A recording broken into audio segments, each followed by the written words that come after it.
दोस्तों, नीतीश कुमार आज पलटी मारेंगे कि कल पलटी मारेंगे कि 15 तारीख को पलटी मारेंगे, ये चर्चाएं करने वाले चर्चाएं करते रह गए और जिसने पलटी मारना था उसने पलटी मारने की तैयारी कर ली है। दोस्तों, नीतीश कुमार भले ही एनडीए का हिस्सा हों, लेकिन सब जानते हैं कि नीतीश कुमार के पलटी मार आदत की वजह से उन पर बीजेपी भरोसा नहीं करती है। और इस बीच नीतीश कुमार ने अपने अलग अलग रवैये, अपने बदलते मूड की वजह से बीजेपी को काफ़ी परेशान भी किया है, जिसकी वजह से बीजेपी की किरकिर भी हुई है। लेकिन अब बीजेपी ने उससे भी बड़ा खेल कर दिया है। मतलब नीतीश कुमार कोई खेला करते बिहार में, उससे पहले ही बीजेपी ने खेला ऐसी जगह कर दिया है जो प्रभावित सीधा सीधा नीतीश कुमार को करने वाला है। दोस्तों, राजनीति बड़ी अजीब चीज़ है। यहाँ कब किसके पैरों तले जमीन खिसक जाए कुछ कह नहीं सकते हैं। महाराष्ट्र में एक बड़ा सियासी भूचाल आने को है। महाराष्ट्र की सियासत इस बात का संकेत देती है कि नीतीश कुमार के लिए भविष्य की पॉलिटिक्स बीजेपी ने लगभग करनी मुश्किल कर दी है। मतलब नीतीश कुमार के लिए अब आने वाले भविष्य में बीजेपी के साथ रहने के अलावा आप कोई भी विकल्प बचा ही नहीं है, या फिर ये कह लीजिए कि बीजेपी ने उनको कहीं का नहीं छोड़ा है। महाराष्ट्र से बड़ी खबर निकल कर आई है दोस्तों। उद्धव ठाकरे की पार्टी, कांग्रेस पार्टी और शरद पवार, तीनों पार्टियों के सांसद में बड़ी टूट की संभावना दिख रही है। दोस्तों, 22 जनवरी को इस चर्चा की शुरुआत की एकनाथ शिंदे की पार्टी के नेता ने। एकनाथ शिंदे गुट के नेता और पूर्व सांसद राहुल शेवले ने दावा किया कि आने वाले वक्त में उद्धव ठाकरे की पार्टी शिवसेना, कांग्रेस पार्टी, इन दोनों पार्टियों में बड़ी सेंधमारी हो सकती है। मतलब ये शब्द नहीं थे उनके, लेकिन उन्होंने ऐसे संकेत दिए कि बड़े स्तर पर इन दोनों पार्टियों के जो सांसद हैं वो एकनाथ शिंदे के संपर्क में हैं और वो जल्द एकनाथ शिंदे की पार्टी ज्वाइन कर सकते हैं। मतलब महाराष्ट्र में अभी जो ड्रामा है पार्टी टूटने का, इधर उधर पलटी मारने का, ये अभी और लंबा चलने वाला है। और इससे पहले दोस्तों, सोमवार को भी शेवले ने यही दावा किया था। शेवले ने कहा था कि उद्धव ठाकरे की पार्टी से 10 और कांग्रेस पार्टी से 15 ऐसे विधायक हैं जो एकनाथ शिंदे को जल्द ज्वाइन कर सकते हैं, एकनाथ शिंदे की पार्टी को। तो न केवल सांसद ज्वाइन कर रहे हैं, बल्कि विधायकों के टूटने की भी खबर है। किसकी पार्टी से? कांग्रेस पार्टी से और उद्धव ठाकरे की पार्टी से। अगर आप ये सोच रहे हैं कि महाराष्ट्र में शरद पवार बिल्कुल लॉयल है इंडिया गठबंधन के लिए, तो ऐसा नहीं है। वो तो खेल ही अलग खेल रहे हैं। शरद पवार और अजित पवार के बीच कोई सीक्रेट मुलाकात हुई है बंद कमरे में। सुनने में आया है कि शरद पवार बहुत जल्द अपनी पार्टी का विलय कर सकते हैं अजित पवार की पार्टी में, यानी कि दोनों चाचा भतीजे एक साथ आ जाएंगे। बस बार्गेनिंग इस बात को लेकर चल रही है कि क्या सुप्रिया सुले यानी कि शरद पवार की बेटी को केंद्र में मंत्री बनाया जाएगा कि नहीं बनाया जाएगा। हालांकि दोस्तों, एकनाथ शिंदे की पार्टी के नेताओं ने 23 जनवरी की तारीख दी थी कि 23 जनवरी को एक बड़ी रैली होने वाली है और उस बड़ी रैली में कांग्रेस पार्टी के विधायक और दोनों ही पार्टी के सांसद, उद्धव ठाकरे की पार्टी के और कांग्रेस पार्टी के सांसद बहुत जल्द एकनाथ शिंदे की पार्टी ज्वाइन कर लेंगे। लेकिन 23 तारीख तो निकल गई, अब 25 तारीख है आज। लेकिन सुनने में यह आया है कि बहुत जल्द या फिर किसी भी वक्त महाराष्ट्र से ऐसी खबरें आ सकती हैं। अब ये सब कुछ मैंने बिहार से क्यों जोड़ा? दोस्तों, बात बहुत सिंपल सी है। आप इलेक्शन कमीशन का ही डेटा देख लीजिए। बिहार की 40 सीटों में से 12 पर जेडीयू ने कब्जा जमाया, 12 बीजेपी ने जीती। मतलब अभी फिलहाल गठबंधन के सहयोगियों के हिसाब से देखें तो नीतीश कुमार दूसरे नंबर के सबसे बड़े सहयोगी हैं। पहले नंबर के सबसे बड़े सहयोगी हैं चंद्रबाबू नायडू।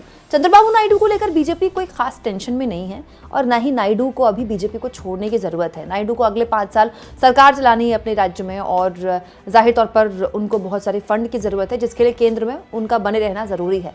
लेकिन नीतीश कुमार का कुछ कहा नहीं जा सकता। हाल के दिनों में नीतीश कुमार का चुप रहना, नाराज़ रहना, फिर अमित शाह का बिहार तुरंत दौरा एक तरह से रद्द कर दिया जाना, बहुत कुछ हुआ है बिहार में हाल के दिनों में। लालू यादव का खुलकर ये कहना कि नीतीश कुमार का स्वागत है। बहुत सी चीज़ें हुई हैं बिहार में जो बीजेपी को परेशान कर रही हो। और दोस्तों, आपको तो पता ही है, हमारे मोदी जी अगर सबसे ज़्यादा किसी चीज़ से डरते हैं तो वो है सत्ता जाने से।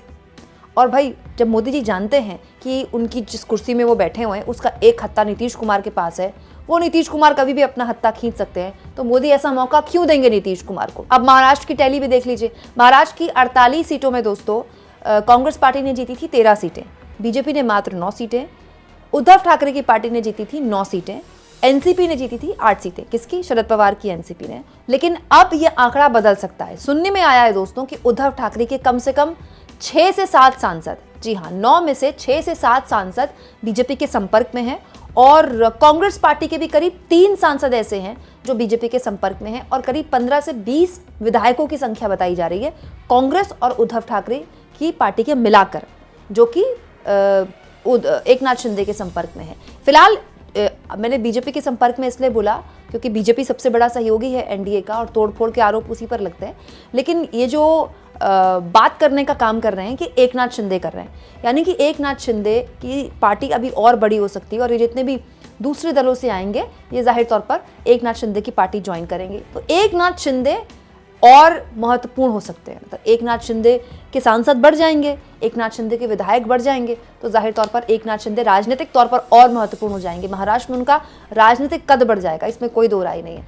दरअसल इस पूरी चर्चा को हवा तब और मिली जब बाला साहब ठाकरे की जन्म जयंती के मौके पर एक बड़ा कार्यक्रम था मुंबई में, लेकिन उद्धव ठाकरे की पार्टी के विधायक ही यहाँ नहीं पहुंचे, उद्धव ठाकरे की पार्टी के बड़े नेता यहाँ नहीं पहुंचे। तो उस वक्त तो संजय राउत ने कह दिया कि मुंबई का कार्यक्रम था तो पूरे महाराष्ट्र के लोग क्यों जुड़ें, पूरे महाराष्ट्र के सांसद या विधायक क्यों जुड़ें। लेकिन इतनी बड़ी संख्या तो नहीं है उद्धव ठाकरे के पास विधायकों या सांसदों की कि पूरे महाराष्ट्र से नहीं आ सकते हैं विधायक या सांसद। तो वो विधायक और वो लोग जो कि इस कार्यक्रम में मौजूद नहीं थे, उनके बहुत जल्द पाला बदलने की अटकलबाजी तेज है। वैसे बीच में तो ये खबरें भी आई थी कि खुद उद्धव ठाकरे भी तैयार है बीजेपी के साथ जाने के लिए, लेकिन उद्धव ठाकरे दरअसल इंतजार कर रहे हैं। अभी दोस्तों मुंबई में एक बहुत बड़ा और इम्पॉर्टेंट चुनाव होना है, बीएमसी का चुनाव।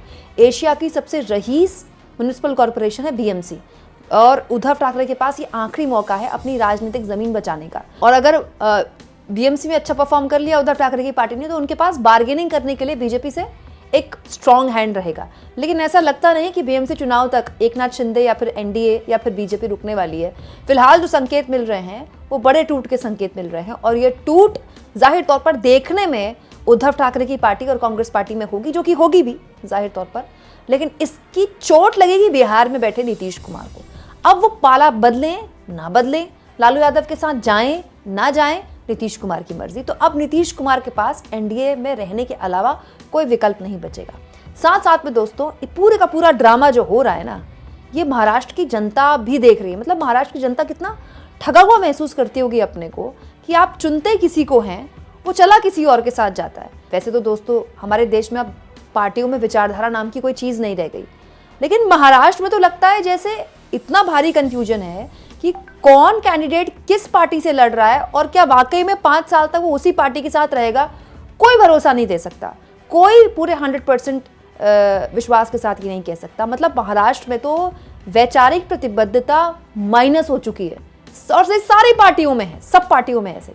आपको क्या लगता है दोस्तों, क्या इतना बड़ा खेल बीजेपी कर सकती है? और अगर ऐसा किया तो फिर नीतीश कुमार क्या करेंगे? कमेंट बॉक्स में जरूर लिखें और जितना हो सके दोस्तों चैनल को शेयर करें, सब्सक्राइब करें और थैंक्स और ज्वाइन के ऑप्शन से अगर आप चाहें तो कुछ आर्थिक मदद भी चैनल की जरूर करें।